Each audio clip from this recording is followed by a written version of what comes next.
Okay, hello everyone. This is going to be part 1 of your Unit 3 exam review video. It's not going to be comprehensive, meaning it's not going to contain everything that you need to know for the Unit 3 exam, but it's certainly going to be helpful and give you the big picture ideas that you need to be successful. So here we have the short run cost curves. You have to be able to draw this these simple cost curves and understand the relationship between these cost curves and sort of the meaning behind the shapes that we see. And so here we can see we have a marginal cost curve that is initially downward sloping and then becomes an upward sloping marginal cost curve. And the marginal cost curve should intersect the average variable cost and average total cost curve at their minimum points. We also see an average fixed cost curve that is becoming a horizontal asymptote. We see that the ATC curve is above the ABC curve, and you kind of have to know, these key ideas, which I've listed out for you here. And so first we can see that not all marginal cost curves have to be downward sloping initially. They can actually be upward sloping. But the fact that this is a downward sloping marginal cost curve initially and then becomes an upward sloping marginal cost curve says that the phenomenon that we expect to happen in the short run, and the short run we defined as an instance in which we hold capital as fixed and labor as variable, meaning we can change it, suggests that the phenomenon of diminishing marginal returns doesn't kick in right away. And so diminishing marginal returns, the definition is right here. It's something that happens when we describe it as the incremental gains in output that you get from producing a good or service that will eventually diminish. And the idea why this happens, or we saw like a demonstration of this with the ice cream example, it happens because of diminishing marginal product of labor. Meaning the additional product associated with adding an additional unit of labor will eventually diminish. And it kind of makes sense, right? We did the ice cream example where we added more and more units of labor in a very fixed, confined space with one ice cream scooper, and we saw that we experienced diminishing marginal product of labor. And so diminishing marginal returns kicks in once the marginal cost curve becomes upward sloping. And this makes sense, right? Because if you're adding additional units of labor and you're paying them the same wage, then obviously your costs, your marginal costs, your additional costs associated with producing an additional unit of the good are going to increase. Okay, so that's a very hard idea to grasp. It requires linking a lot of distinct vocabulary terms, but we can also see other terms here as well. So, or other key points that we have to understand.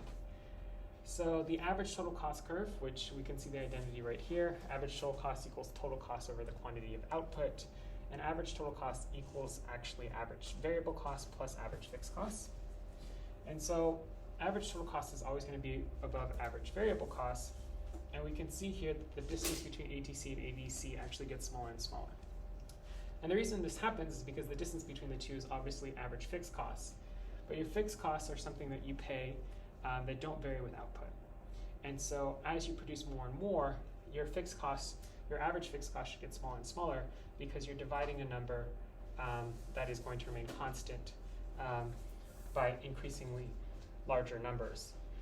So the average fixed cost is never actually going to touch the x-axis. It's going to become a horizontal asymptote, but it's going to get very, very, very, very close. I mean, that's one way to think of it. And so therefore, the distance between ATC and ABC should actually get very, much, much, much smaller, which is kind of the last key point that we have here. So kind of a more general idea about cost curves is that your costs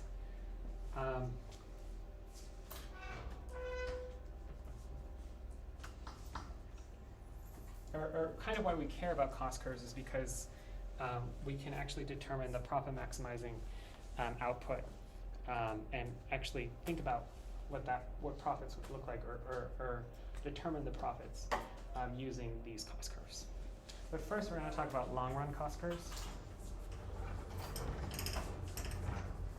So you can see right here. And so we said in the long run the production function looks a little bit different, right? We're now Q, which equals the output associated with inputs in the production function, we can now see that labor and capital are both variable. So in the long run, this is the period of time where we say that we can now add or subtract capital and labor as needed. And so we said that we can think of this, the long run average cost curve, as developing different short run average cost curves, and then connecting at the minimum point of each short run average cost curve. And so obviously if you can add extra units of capital, you can kind of stymie this phenomenon of diminishing marginal returns, which is a short run phenomenon, and sort of more efficiently manage your costs. And so here's an example of a long run average cost curve. Here we said where the long run average cost curve is downward sloping, that's where we get economies of scale. Here where we can see that there's the long run average cost curve is flat, we have constant returns to scale. And then this is where the long run average total cost curve is upward sloping, we get diseconomies of scale. And so here are the definitions for these phenomenons here. Oftentimes, increasing returns to scale and constant returns to scale and decreasing returns to scale are kind of used interchangeably with economies of scale and diseconomies of scale, but that's probably not appropriate, right? You can get economies of scale because of increasing returns to scale, which is the percentage change in output is greater than the percentage change in input. You can get diseconomies of scale from decreasing returns to scale, where the percentage change of output is less than the percentage change in inputs. But they are two distinct concepts. So why would scaling up production, that's where the term economies of scale comes from, actually lower your average total costs? And so the reason why scaling up production might actually lower your average total cost is there's actually several different reasons. So what leads to economies of scale? We can see a situation where average cost equals total cost, or these would be situations called what we call internal economies of scale, where total cost increases, but the quantity of output increases by a larger amount, and so therefore our average cost falls. And stuff like management, right? If you have good managers, right, that's obviously going to add to the costs of your enterprise, but it might increase output by a higher amount, and therefore depress average costs. Purchasing power, as your business expands, you become a bigger bully. You can bully firms to accept lower prices and stuff like that. People might actually learn how to do jobs better. There might be some learning curve associated to your production facility. Maybe people are able to specialize more in a bigger firm. And then maybe some type of technical equipment improvement.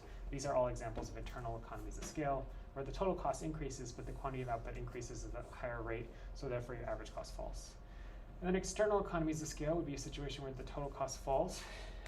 So as your firm grows larger and larger, maybe you have better transportation infrastructure, or suppliers start to try to move towards you because you're a source of big business for them, and so therefore the cost of supplying goods to you falls because there's no more shipping costs anymore, large shipping costs, and then research and development firms might move closer to you as well, and this might also lead to economies of scale. The final thing we're going to discuss in this video is profit maximization, which is the last key idea that you need to be able to integrate or need to be able to master the Unit 3 content. Just let me flip this board. So the profit maximizing rule is pretty simple. It's just marginal revenue